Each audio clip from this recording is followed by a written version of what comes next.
on Breaking the Bread this week. I never chose music. It chose me coming, from a heavy cultural background, Ikalanga. I think it was just planted in me not to forget where I come from. Even the name, the first thing somebody will ask is, what language is that? What does it mean? It's the power of music. Music is very universal. Music is the food of the soul. You don't have to hear the language, but the beat and the rhythm has to speak to some part of you. I think we are so backtracked and we always want to... Okay, Dumilani, we are back again on Breaking the Bread. This is our 50th episode, and please let me do this. Those who are continuing to show their support by liking our page, by liking our YouTube channel, subscribing on it as well. You guys are doing the most. We are very thankful, and please do continue doing that. Invite your friends, invite your family members. And on this episode again, you are with me, Indoda Mperwe Gumbogulu. We are here today on DJ Delicacies. It is on CBD. Wokaya. Make sure you pass by here. Mopinda Papa, grab the menu. Check on what you can have with your friends, with your family. It's a good place to be for business meetings, birthday celebrations, and all. It is in Zambezi Motors by, Zambezi Restaurant, where it was Zambezi Restaurant before, and Zambezi Towers.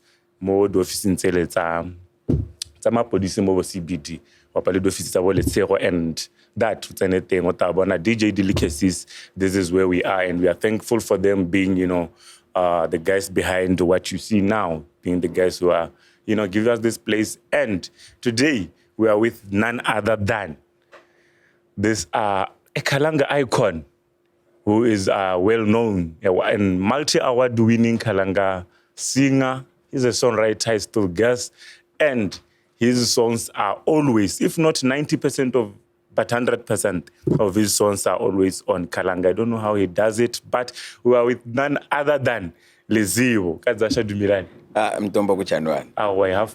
Daga rap. Kwakajalo toboka kwa. Saikoko man, saikoko. How was your morning? Top of the morning, they always say top of the morning. I don't know what they mean, but complaining doesn't pay my bills. So I always try to have myself focused for the day and have it planned and what needs to get done. Yeah, so those that say they have bad mornings, I don't know what they're talking about, because one way or the other, you're going to have to wake up and make and break bread. Yeah. Then back to it, let's talk about Lizibo. Is it Lizibo? What is the difference between Lizibo and Luzibo? Lerato, Lorato. Oh. That's the difference. Kanye Setswana and Katling Setswana. It's basically just that. Certain people, a lot of people in the north side of Kalanga land, they call it as Lizibo. Most of them. And then the northeast, it's Lizibo. So it's just the difference is tomato, they say what? In that English of that. Okay. Yeah, so there isn't really, in terms of meaning, there's no different meaning than it means, yeah. Oh, okay. Yeah. Lizibo coming from Zwenshambe. Yes. I want us to take us through the journey. Before we get to you, we end up with KTM Choir, because I think you once even been part of the KTM Choir. Yes. And who is Lizibo back there from Zwenshambe? Lizibo, born in the early 80s, Kamabuto, Zwenshambe, to a young lady called Bakwi. Yeah, I call her Barbecue because when I was growing up, I think maybe I couldn't pronounce my mother's name properly. So I then realized she has a B and a Q in her name. So I've called her Barbecue for the longest time. Oh. So I'm born in a family of two. I have a younger brother.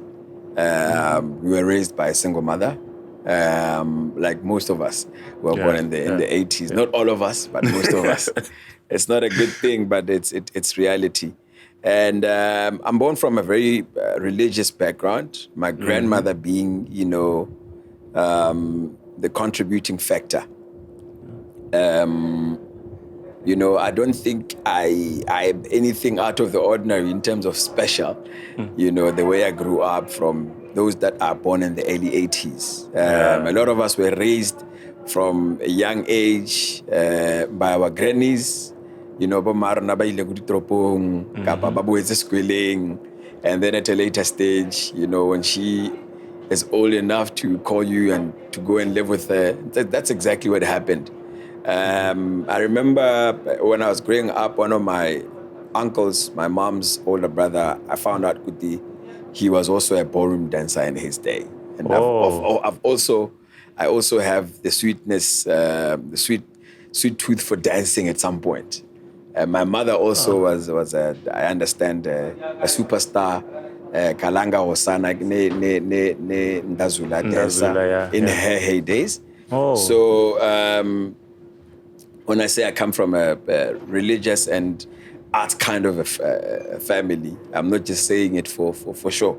I can prove it. I remember once my uncle showed me an article of him when he was still living in Swaziland. He went there to dance and stuff like that. And I started singing, I think, Ikokuzo Nshambe in my, you know, my standard 1 days, you know, or my crèche days, because Kuzo Nshambe, my grandmother, you know, was a member of a church called Morning Star. It's a clip and tape with it. Oh, yeah. You know, God rest her soul. So she was one of the priests. And in Nshambe, it happened that the church was attended at home. So which means other kids and other people saw singing, or they only got to sing and pray on a Sunday. All I assume. Yeah. But for me, it was a Monday to Sunday thing. In the morning before I go to school, and in the evening before we sleep. So the teachers, they would threaten, because the same teachers were the ones that were the congregation of the church. So when we get to school, you know, assembly area in the morning, they would always threaten me to start songs. They'll be like, now, as God-fearing as my mother was, you know, she understood this concept of not spoiling the rod, you know. Yeah. But she knew her way around with a cane. So by virtue of that, I would make sure that I sing, because I don't want to get home and I'm in trouble. More so that I'm being asked to start, you know, at the assembly, you start, you know, religious songs, gospel songs. Yeah. So I would just think, hey, abanga wakuti ndilambamba, kakale ndilambamba, njimboze,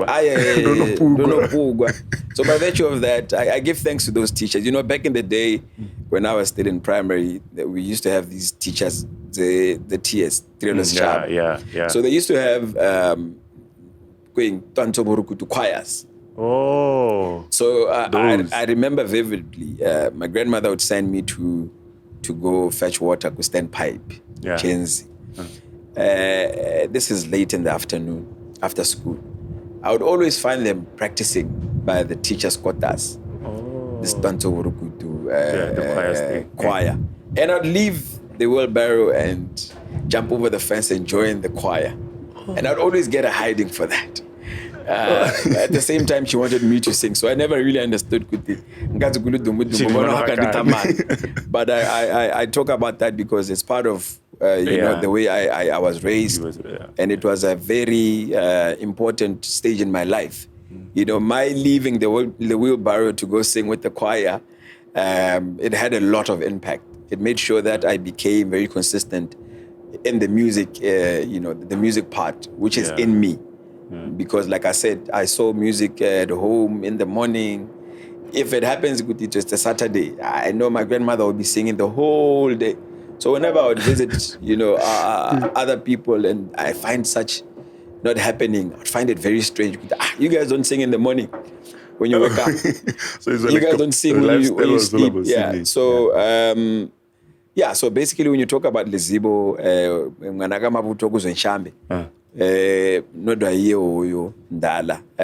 I have a younger brother, not the one Lisi. Imizina langu kodwa Lizibo Bw. Nungunangwe Zwagwa. We are about 5 years apart. You see, you know, the Kalangas or Africans in general, Kene Botswana, having a very rich naming system. I give thanks to that. I'm a victim of that, fortunately for me. You know, so in a way, I'm also trying to encourage, you know, us all to go back to that you know, that belief and that practice of naming our kids, you know, with symbolic names. That really tell the history of our family or tell whatever was happening. But it has to be, you know, strategic, and it doesn't have to be the downfall of the child. Give them a name that will help them prosper. You know, nowadays see what Trevor. You know, but Samson, you know, not to talk bad, but we just. So yeah, that's just me in a nutshell. That's who Lizibo is. Then primary school, where did you attend your primary, junior, or tertiary? No, there we are going to be here for the whole day. You know, I always say to Batu, when I say Ndingwana, I literally mean that, because I think out of the 7, I must have been one of those special kids who went to primary school 8 years, because I think I repeated one of the standards. But 8 years of doing primary, I've probably been to 5 primary schools. Yeah, but don't get ahead of yourself. Don't think maybe it's because I was not a good student or I was naughty. No, it's because of the system. You know, like we spoke, I grew up, you know, in the early 80s, we were raised by the grandmothers, and then when you get a certain age, you go and live with your mother. You know, ngwana ke ngwana bo maloma. I think, fortunately for my mother, she had a very great support system. I believe so. Maybe she's watching and she's saying he doesn't know what he's talking about. But my uncles and my aunts also took part in raising you. Like any other Kalanga household, any other Setswana household. Hence why I don't believe I'm anything out of the ordinary.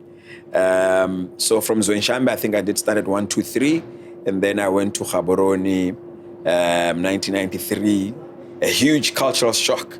From being schooled in a very remote area to a city, and not just a city, an English medium speaking. I think Rainbow started Igona in 93, so I must have been one of the first students. So I think that's when I had to drop a standard, because, you know, I'm seeing, crazy enough, I think I must have been seeing Caucasians for the first time. This English language was... whereby English is spoken. It was exactly, so they had to say, hey, maybe we need to draw him back a bit so that he understands certain things, you know. And then from 93, Rainbow. I also attended Liseidi in Gaborone. I attended Taung, still in Gaborone. I went to Shepherd in Molepolole. When I was in Shepherd, I was living with my uncle then. And when I was in Taung, I was also living with my mom, Manini Bangu, and Mangwani. Just to prove, when I say my mom had a great support system, of which I hope even the parents of today, I'm talking about our generation, that we need to practice that also. And then from then, I went to live with my oldest uncle, firstborn, being Kurapa. That's when I finished my standard 7. I think standard 6 and 7. And then I did my Form 1 still in Orapa. So Brando, the likes of Brando and Orapa, Mr. Tags. These are people that, you know, I met them. You know. And then from Orapa, I came back to Gabs to do my junior school, Kumarula Manti, where, you know, a lot of things undertook. In terms of music, I was, you know, then a member of the choir, and I then became a director at a young age of the choir, you know. How old were you when you... I must have been probably 15, 16. You know, I was lucky in the sense, having grown up, you know, in a very artistic, you know, family. When I became a part of the school, coming back from the Clap and Tap days, the Morning Star, Now, it was easy to integrate, to be integrated into a choir system, choral choir. So luckily for me also, Seji's younger brother, the late Seji, Kgape Motsoaledi, Mr. Kgape Motsoaledi, Moholle, he happened to be the teacher, Gumarula Manzi, who was directing the choir. So, sometimes it helps to find somebody who's very seasoned, who's doing that. You integrate very easily and you adapt. And so when he left me in charge of the choir. I was able to also be directed by a very close friend of mine who was a teacher of mine then and mentor, Mr. Bakwena. And at the time when Mr. Bakwena came to school, when I was directing, he was able to teach me, the discipline of directing a choir. He really uprooted a lot of, my artistic side, Kumarula Manzi. Then I went to Ledumang Senior. Ledumang also, I was lucky to find Kuti. These extracurricular activities, they were very strong. And choir was probably at the top. So it helped for me coming from, a junior school where, the music was really, really, really up there. Went to a school where, senior school where in terms of nationally, I think they were in the top 2, if not top 3. I think they were always competing, kwazo ne Mweding school. So it helped in my artistic side. Even in Ledumang, I was also, head of the choir from my Form 4 to Form 5. Yeah. So basically, my formal schooling days, that is Lizibo, yeah. Okay. Yeah. So with you and your journey to joining KTM Choir, take us through that. How did you find a way to join a KTM Choir? Having been at Marula Manzi, like I said, how teachers, each and every activity has a caretaker, teacher. So luckily for me, the teacher who was in charge of taking care of the choir, he was a very, he was like a parent. There are some teachers who just don't relate with students in a certain, manje zokhuluma isindebele manje. Yeah. We're going to do it all. Ikalanga and Ndebele. Those are our languages. Exactly. We should promote doing that more. That's true. That's true. Mr. Mapani now, he was Mr. Molelekwa then. He had a friend who was part of the KTM Choir. Oh. And maybe backtracking before then, my mother got married to my stepdad, who happened to be one of the founding members of the KTM Choir. When I came from Zwenchambe, coming to Gabs. Yeah. So he used to take me along to the choir after school. That means that was way before me going to senior school.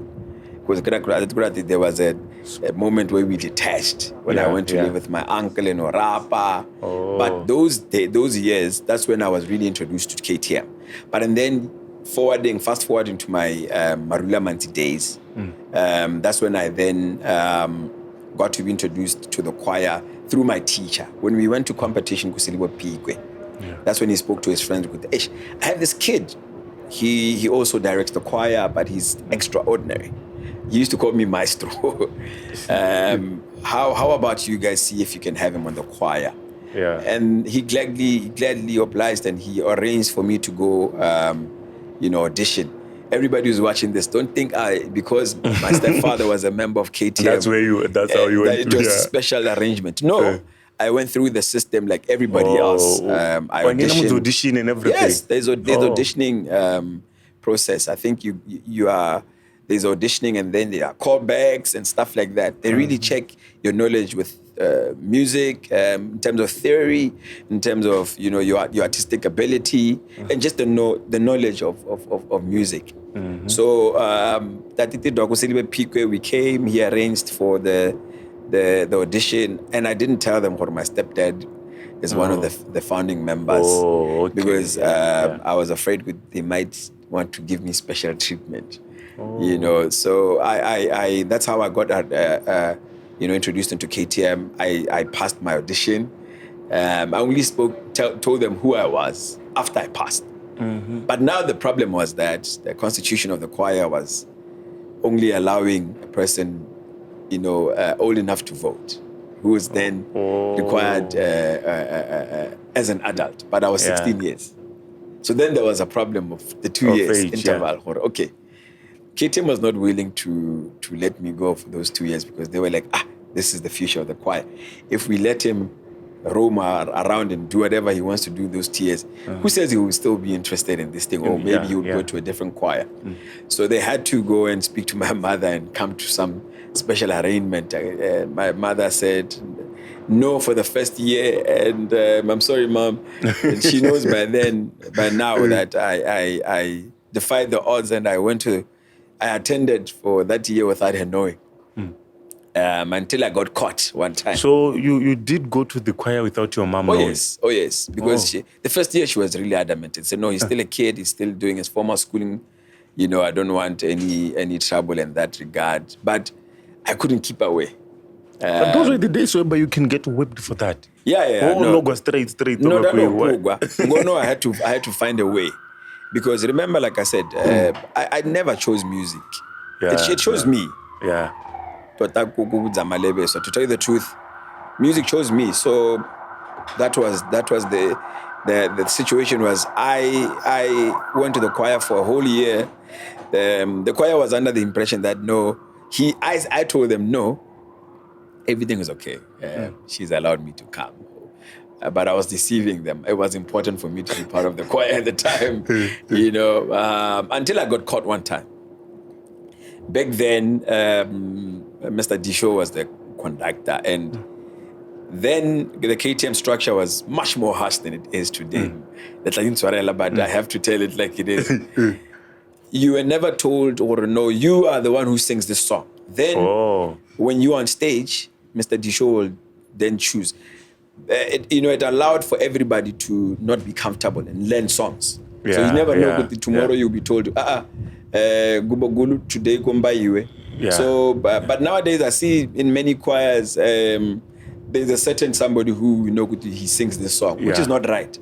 Because then others tend to relax and, they never give their best.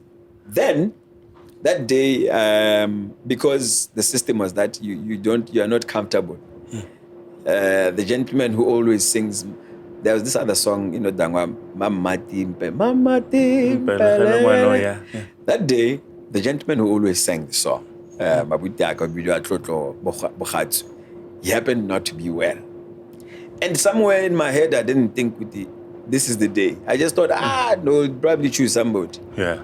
And we were in Babusi Hall, White Seat. It's a competition? No, it was just a concert. Oh, yeah. We got on stage. I'm just relaxed thinking, no, there's no way they can choose me. I'm still young. The tenor part, guess who was given the tenor part, brah? I was told, brother, no, and I can't say no because we were already in the eyes of the audience. And then I said, no, this is my chance. I'm forgetting that my mother is not aware that I'm a part of the choir. But I did my best. That's how you were caught? Oh, yes. One of her friends, her colleagues, was in attendance. So Monday, she went to my mother and said, you never told me you have such a talented son. And she was of the idea that I had visited my cousin, not gone to the choir. So she's busy telling her, no, he was singing like this. My mother is like, what are you talking about? Where? Doing what? No. That was when I had to skip that other year now of not going because she found out and she dealt with me decisively as she learned from her mother, So that's when I got caught. But by then I was 18, she couldn't stop me, she just decided, no, this is a part of who he is. And I was a very average student, I think my mother could see from a young age, this one academically, he's not giving that much. Maybe if I let him really, pound on the music thing, and I really give thanks to her parenting, that was good, decisions. And I don't think it was easy. And why I say that is because herself, she's an academia. Even back then, Kalangas would think exactly, and not only Kalangas, but everyone, but you know, art has never really been an option for a career. But I really thank her, you know, her thinking of the time and whomever was influencing her thinking. Yeah. Then this is you are at KTM Choir now. Yeah. What made, how long did you be with the KTM Choir before 2014? I think everything with Lizibo that we know today started in 2014, right?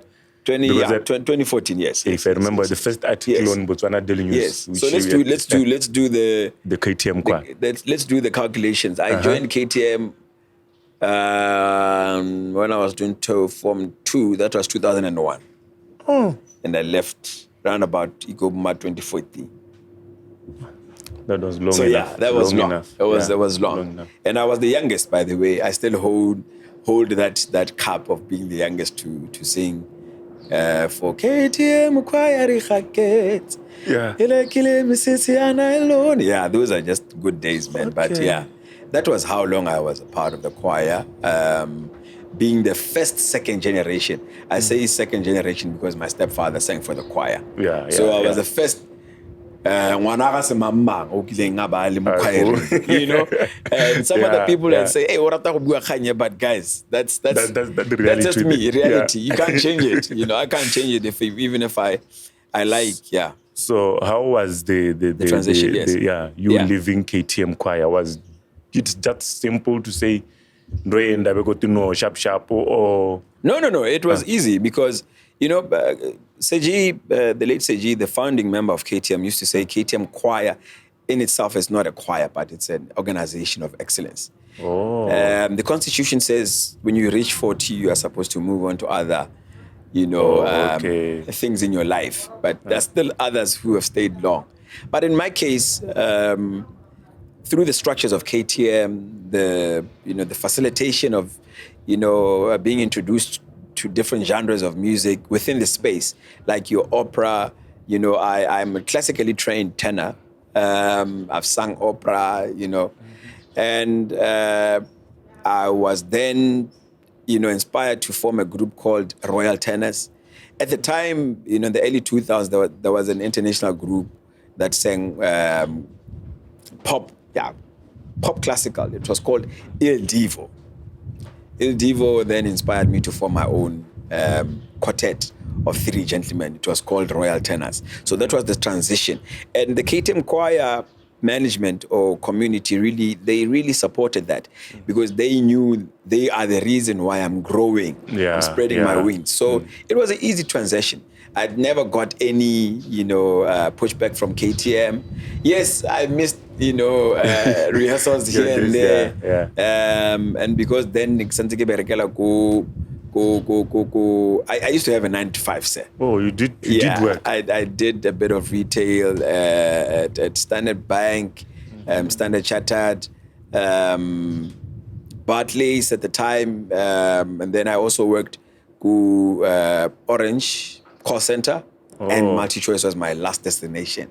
So I'd miss rehearsals here and there because of work or because of Royal Tenors engagements. But it was an easy transition. I think I really have to give thanks to the then management at KTM. They saw that vision has been realized through me because Dumbu Ibo Kaniabo Yabelugutu Kula. They really hated to see. They were much into raising, to grooming. True, very true. Of which I think it's not only KTM, most choirs. KTM being the oldest organization, I think it gave birth to a lot of these other choirs now, and I would like to believe that is their mandate. If not, please, can it be? Let it not just be about KTM. Let it not just be about Andante. Let it not be just about GBV. What's the other choir? Maikano. Let the choir be able to groom and let these guys spread their wings. So I'd really like to see that there was no pushback. In fact, there was more support. Then from KTM it was Royal Tenors. KTM, it was Royal Tenors, and then during KTM days, when I was a member of KTM, when I joined KTM, they had 2 albums, Rebatswana and Tsibirobi. So when I joined, I don't remember what year that was. Then we had to record the 3rd album. It's called Mulodi wa Pina Ksaki. And the gentleman who was to produce the album, he produced a song that really inspired me, early 2000s still. Maybe do a Matsidiso. Matsidiso. That was Sepolo He song. was also part of KTM. He happened to be producing. He was producing the album. Oh, yeah. So, and I'm in KTM. I've always looked for this gentleman. And here he is.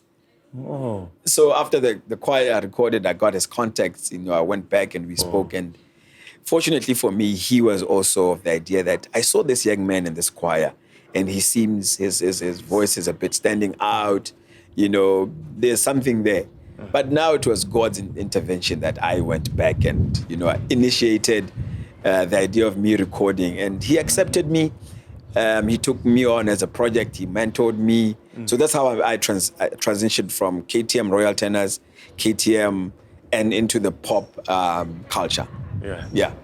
And then that's when you did your... That's when I did my first album, which was Better Man. Inabu utamona kukalebo atiwanditandi kachenama chipanda moyo changu. Yeah.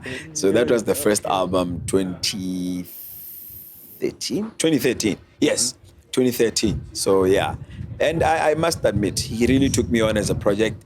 And I wasn't working any job that really gave me much income. So he gave me a payment plan. I would pay every month, because I think he really saw something in me, and here I am. So, and with that album, because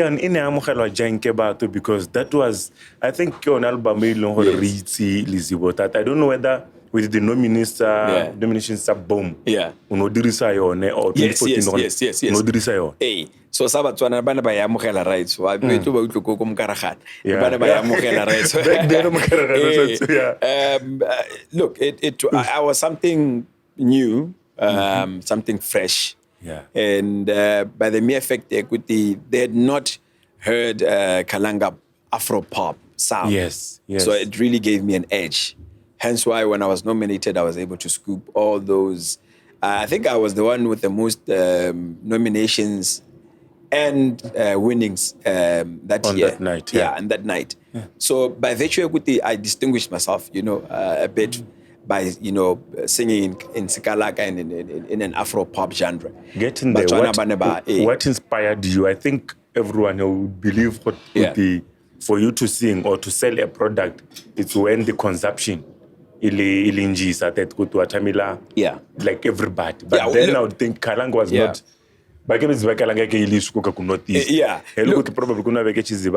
inspired you to say you can sing in Ikalanga, or what made you think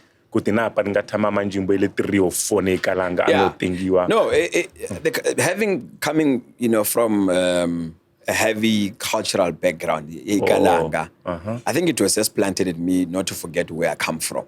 Even the name, the first thing somebody will ask is, what language is that? What does it mean? From then, coming from Zonshambe, and Leveleka Ikalanga, Makungulu Pesu, my mother and my stepdad were Kalangas, so Kalanga And then KTM also, I think was a very pivotal part in my life. They sang in all types of languages.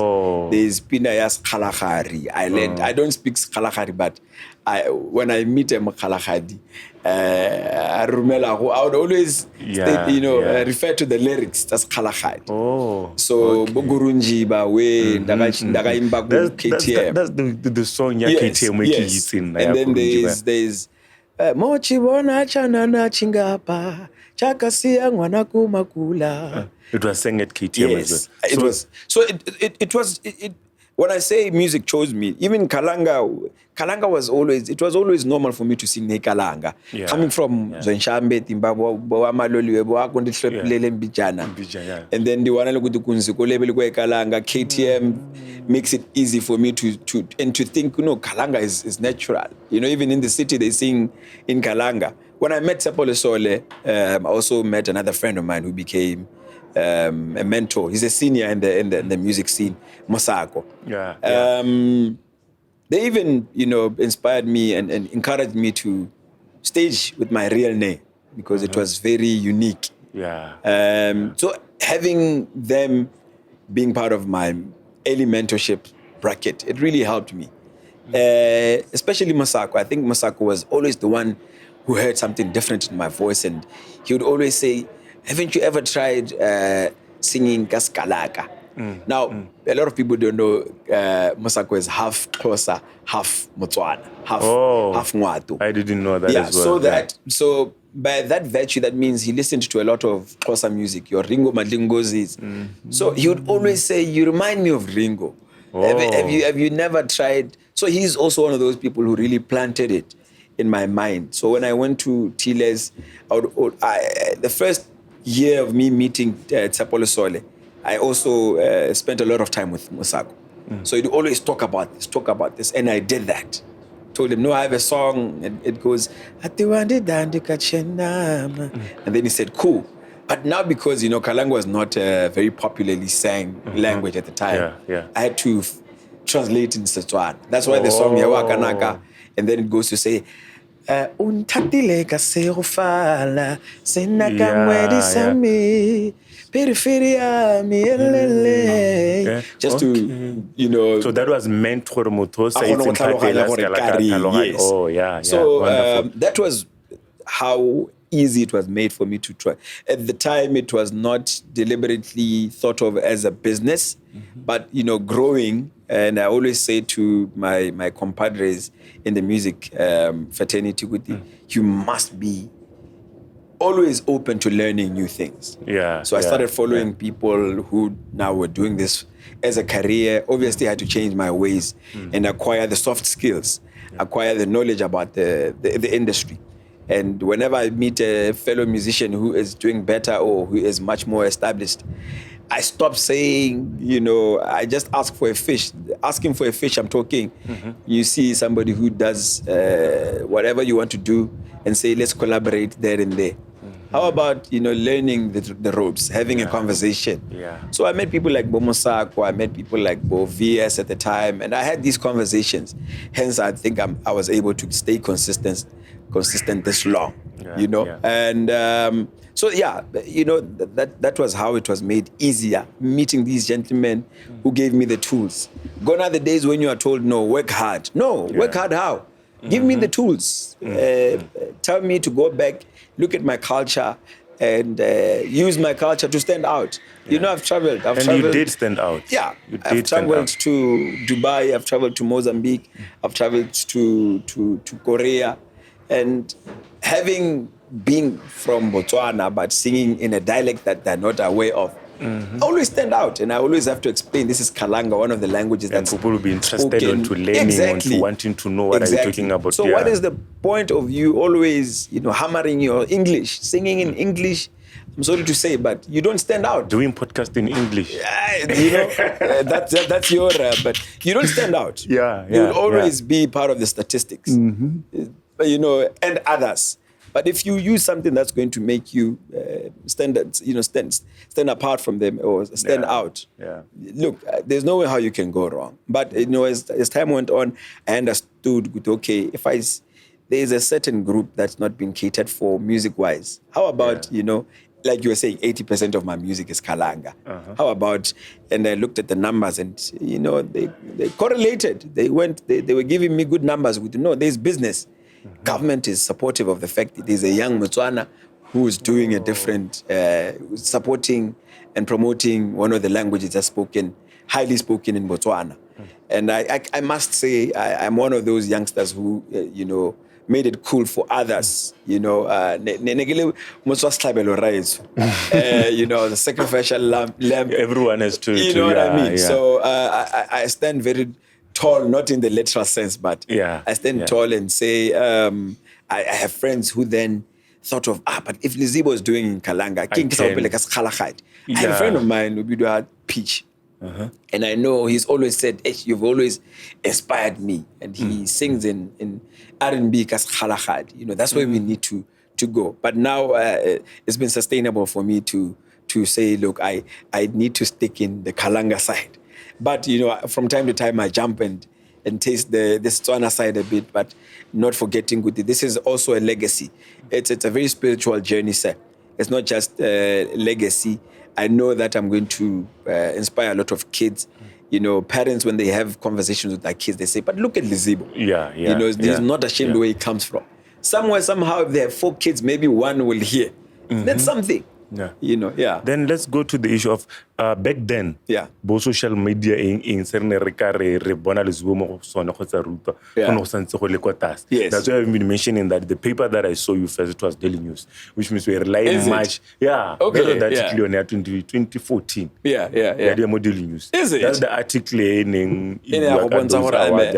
Lizibo is there. Yeah. So how was the response about mostly bo homeboy batho ba kanye ba ke betini be wa manjimbao maybe be it on radio. Yeah. Like this is the Kalanga song, it's on radio. Yeah. Radio was the medium of the time.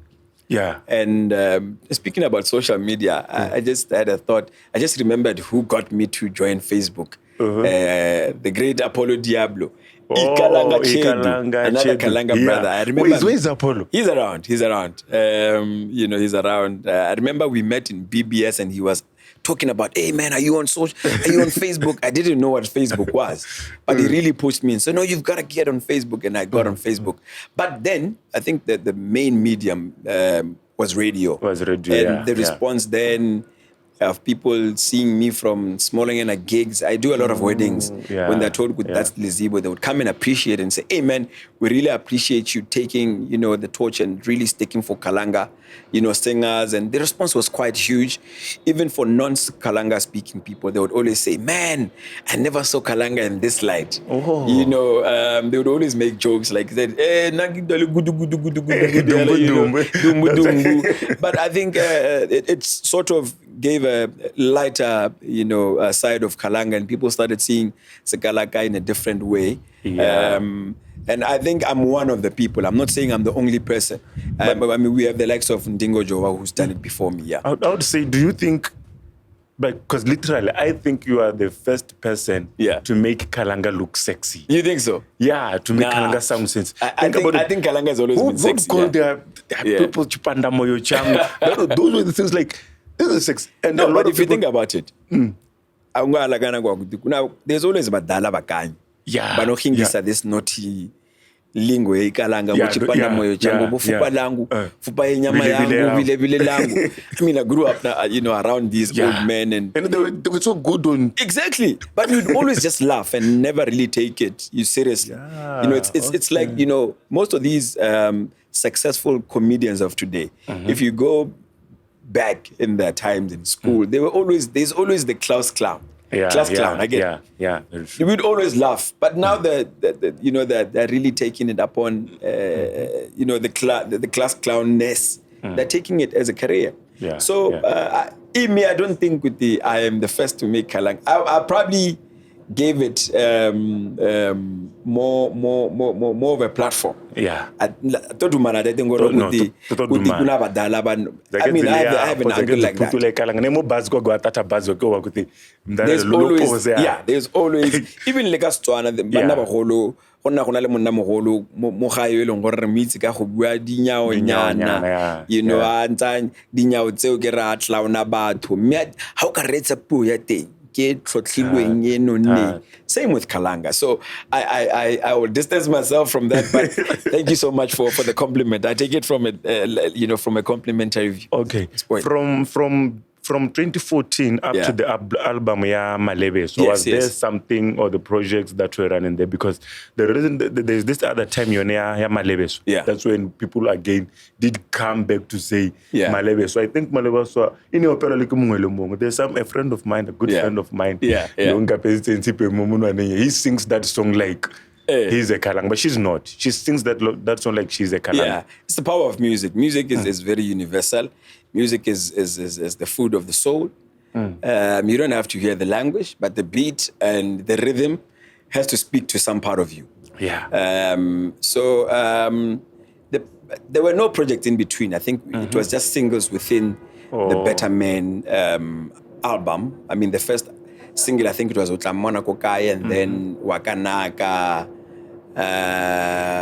Probably those are the only two singles that I pushed because Otlamona Kokai and Wakanaka was the one that really pushed everything out. Now doors were opening because I was something different. Yeah. And I'll go back to being different because Botswana youth, I think we are so backtracked and we always want to go back to English. Me, if you look at the languages that we speak mo Botswana,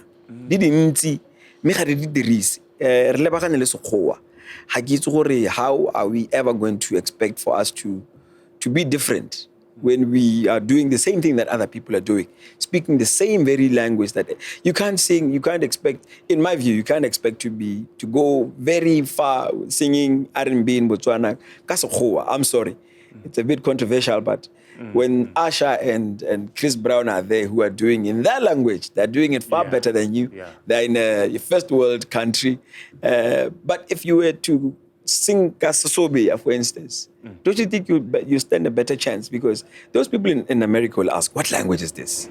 I think I had a certain conversation le mongwe maloba re bua ka kgang gore o bona batho ka bontsi ba meletsa like ba ba konte ba meletsa ngwao ya rona mati merona but merona re mele gore we are shy to bring out things ka ngwao ya rona. Are you even saying that yourself to say so se re ka se dirang sa re rekisa botoka sa re bapatsa botoka sa re dira pharologano se re ka se dirang ka tsone diteme tsa rona ngwao ya rona o mongwe malo bana bua mo social media re merona rena le boketedinyana.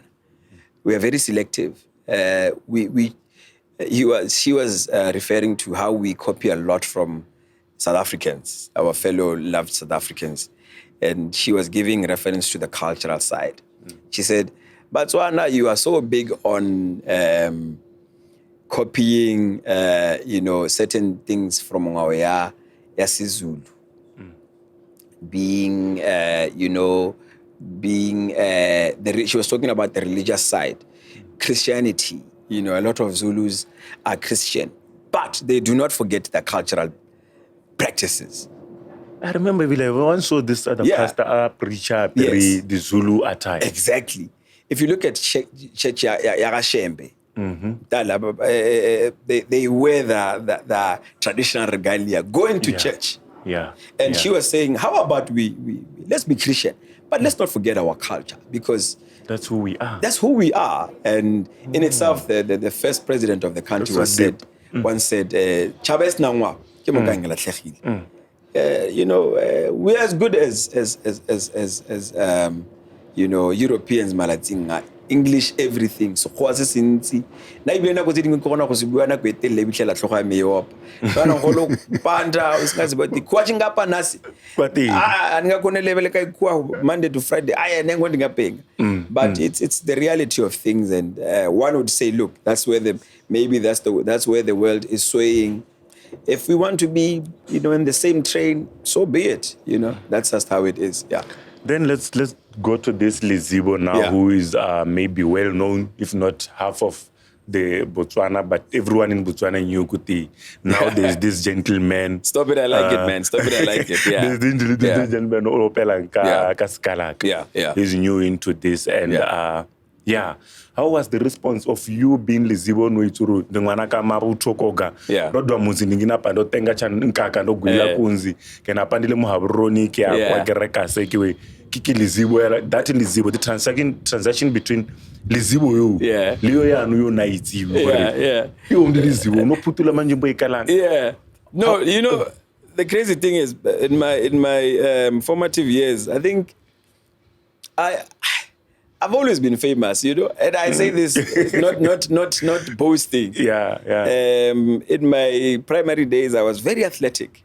Very athletic. And those that grew up with me, they knew that I was a big karate guy. Even though I was young, they would always tell me I used to hit, my 180 spreads from a young age. And I grew up in a very football. It was spinning. I played football, and I was very good. hence, I say in school I was a very popular guy. So you were kind of used to the noise. Exactly. Yeah, I never, there was never a time where I sat down and said, okay, this is who I am now. But it was just the flow, you know. That was part of you. It was part of me. There was that sound around you. Of course, it's a bit different. But I give thanks to those who have always been around me. My mother, my uncles, you know, my late grandmother. They would always have conversations with me and say, "Mwanangu, tobokela kuti wagala untulu ili iwe." So what no kuziba. Meaning you've never changed. Yeah. And we hear people saying, they're telling us about the Lizibo that we have raised. We don't hear of a different Lizibo outside. So those conversations, nangwenu mdarandisha tumiwa. Atilebeleka sangwenwani. Kukulagiza kuti ndi mwana wa basekulu bangu. Basekulu bangu kadzaha Mr. Mabuto, Morgan Mabuto, and his lovely wife. Baku South Africa, ku Johannesburg. Akuna unosala ehola ngumba ngona hapo ngono ndidwa kuti uyapo ndimi notumiwa ndishatumiwa and amsana no check ijemo kadza ndinzekulu you know, which then I still go back to my upbringing. And you know, the parents, you know, the family structure has really been able to help me keep lean and keep straight, you know. So I've never really thought of it and sat down and say, hey, but things have changed. It has always been. I mean, in my junior high, I was head boy. I was popularly known for this. Really? I was head boy. How did you manage it with the guys who were tall and stuff? Yeah, well, I was, for some reason, I was a very well-respected guy because I respected everybody also. But I think, you know, with the guys, you know, when you are special in football, everybody gives you credit and they respect you. So I think football also helped me from a young age to get that respect from the guys. And then from the ladies, of course, while singing, you know, it helped you know, soften their hearts towards me. So, I mean, even, from my primary days, football, I was just incredible.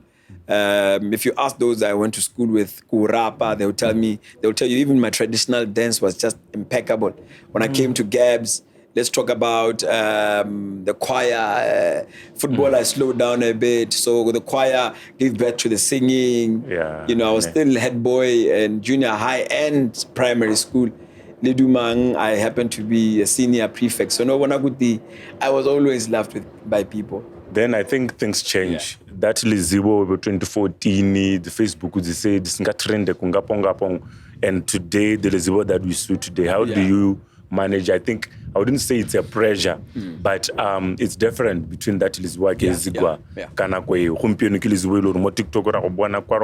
we talk like on daily basis, maybe more office but Lizibo and there's Lizibo contact. Baba how do you manage that? Are you asking if I have groupies? I don't have groupies. You know, no, I mean, like it wouldn't be you being after understand. them as well. It can be them being after you as well. Now,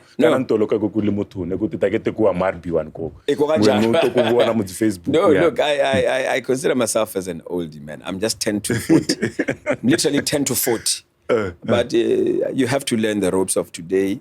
Like I said, I'm in the music business and I understand the discipline part of it. The discipline part and the business aspect. You have to be present on the social media area because that's where you get your business. I mean, if big brands such as Coca-Cola, Samsung, to name a few, if they are on social media, who will you be if you say you're not? No, me, I'm too old for social media. How? Because these big brands are over 100 years, but they saw it fit to join the bandwagon and advertise on. So I've had to go to learn the ropes, my brother. I have nephews, nieces, younger brothers and sisters who show me these things. I remember my TikTok, one of my nieces opened it for me. I was like, what is this TikTok thing? But I'm still learning, you know, and she always calls on a Tuesday or Thursday, hey, you need to go live today.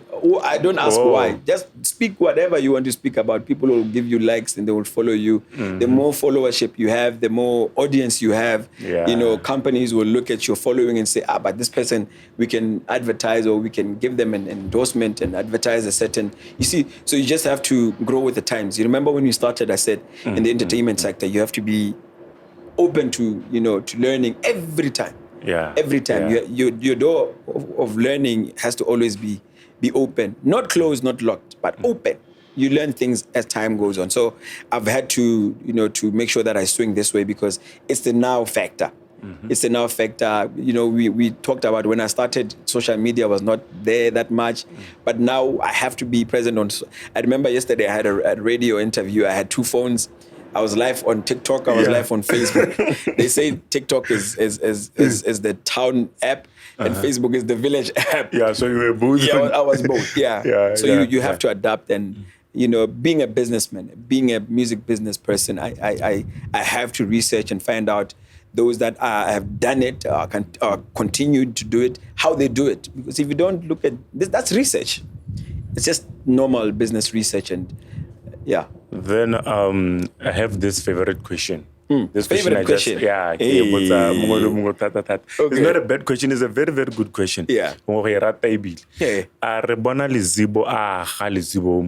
Hey. Like you here is Lizibo, he's here, and Unokula. Yeah. And do you have a product whereby you're like, I'm looking at this person, he will be Lizibo in 10 years to come, or he will be Lizibo in 5 years to come. Looking at person who will be like singing, not maybe the way you are singing, but taking this Ikalanga language or promoting people to be using their own languages, music. Succession plan is very important for anybody who is trying to leave a legacy. One way or the other, you have to have a succession plan. Going back to KTM, they always have this show that's called local composers, where they sing songs that are written by local composers in Botswana, and most of them come from the choir. And what are they doing by doing that? They are raising another generation of composers. The current technical director of KTM is one that was taken through the ropes in the KTM. So he was raised in the KTM system. Now he's a technical director. With me, it's the same. I have so many people I can mention now that I have had a hand in their career, one way or the other. There's so many other guys that I mentor from a life standpoint. I'm not saying I am the best in everything, but there are guys that appreciate my conversation. They appreciate my advices.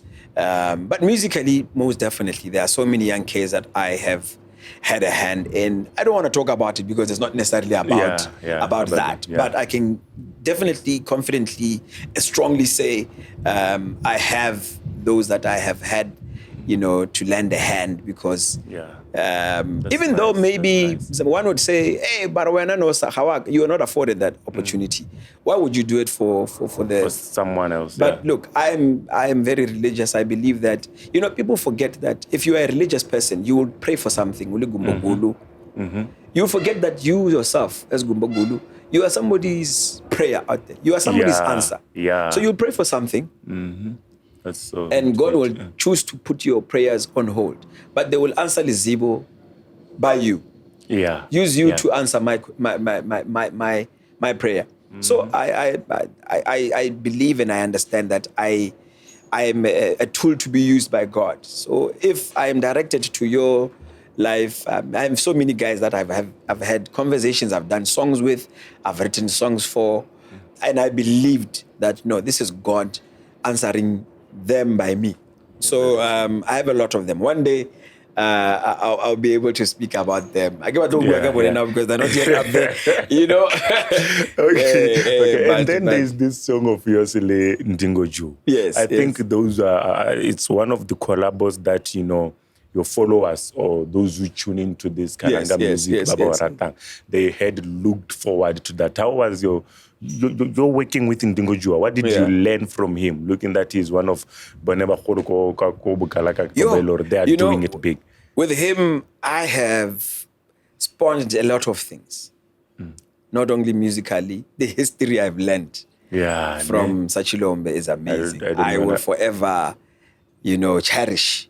Not a lot of people have had the opportunity, say. But that song, it opened up a lot of doors from my side and on his side. I think he was more thankful because he then saw this light of working with young stars, being appreciated by the younger generation. He saw it as meaning that we see what he has done.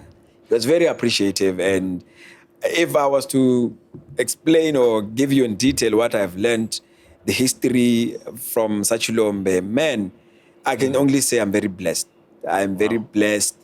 And the song for me was to ease things for him, because he's been carrying this Ikalanga burden for the longest time. It was me saying, Nsimbo, da kaza haba chiwe yapo. Mustongo hlakuti mungabe swenyu kudanga mna majeyari kusna matata, and of which mahoba ndoti pangwe dakabapa that bit of peace of mind to say no, if he's off, he knows that Lizibo somewhere spreading the word. So it was just to help him.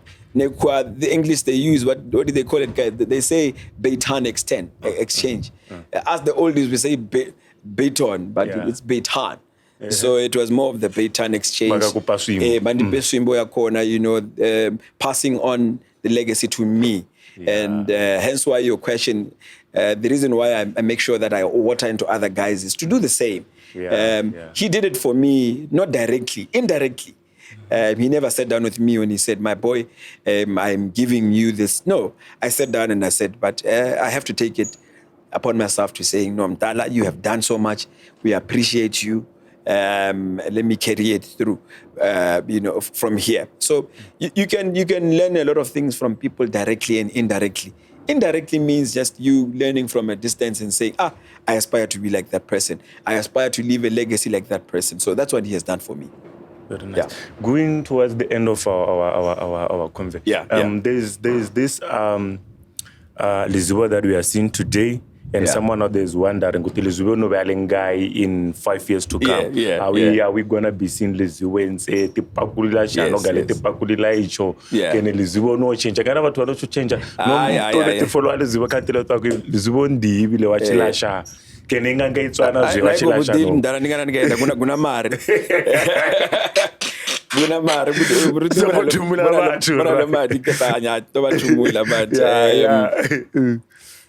Look, I consider Lizibo as a brand as the brand as a business, and every business has a slogan. I understand the slogan is the one that better explains that vision and mission. So the brand is called Lizibo Beyond Music. So 5 years to come, you'll still see Lizibo and hear him on the radio, hear him at your weddings, in your car, in the radio, see him on TV, but also, applying to other talents. I am currently embarking on, finding my space in public speaking, for instance, designing, programs in an organization that's called Jaha Lombala. It's a mind change kind of a program for young men, young boys. So Jaha Lombala, for those who don't speak Ikalanga, if I don't direct translate into English, is essence of a man. There's this notion bona ba kanya gore go twa go khaba gale tsela ga diaparo no monna o khaba ka ditiro monna o khaba ka mosadi ka lelwapa jalo. So that is see me in that you'll see me in those spaces also, using the brand. When you have the brand, you stand in front of young stars and everybody, they listen.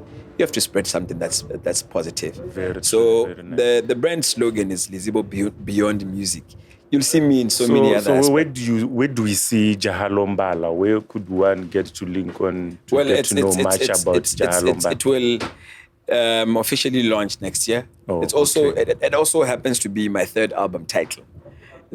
Before we go to that, let us deal with Zakai. Zakai, the latest thing is everywhere. It's hot. Zakai, what is Zakai? Zakai was a concept that I've had for probably a year and a half or so, because I haven't been born in the rural areas, and it's a new hit, eh? It's a hit. It's a hit. It's a hit. It's a hit. But the concept came I from... don't know. I don't know. It's not for me to say. The music I make is not for me. Yeah. So I leave it with you guys, the consumers. So the concept is Zakanyi, aka Tsako Dladling, home sweet home. It comes from me realizing with youngsters nowadays, they don't go back home, especially holidays. We go on vacations. There's nothing wrong with going for vacations, guys. But our homesteads, our parents' homesteads, they are becoming ruins. Because the English way of doing things, we are forgetting ourselves. So this concept was just try and encourage, but in a cool way of saying, go back home. Hence why the song speaks about you remembering home, missing home, and singing Delele Langu and the songs that I sang on it. Those are songs that you grew up singing. So how will it be that you won't remember or you won't think of going back home when you listen to that song? Is it possible? It's not possible. Yeah. So the concept was basically just to, encourage you guys to go back home. And so far, I think so I've heard people who don't speak Kalanga say, hey, when I listen to the song, is it there on iTunes? Where can we get it? It's on all the online stores. If you want to stream, buy, download. You tell them. Tell them. TikTok, we've already heard about close to about 100 TikTok challenges. The videos. Zakanyi challenge. People just doing video of traveling home or photos of things that remind them of home. So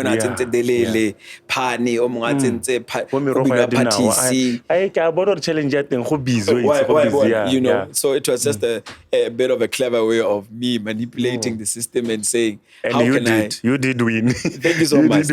You did win. And maybe besides Zakanyi, what would you be up to? What December and everything? People are looking up for you. Expect me at your nearest wedding. Like my biggest ploy is weddings. I entertain because I'm blessed to be a part of a lot of stories. And I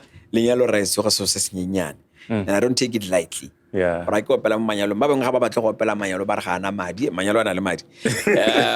if you think about it, every weekend there's a wedding. Every weekend. January to December. Wedding, wedding season. But the January. February.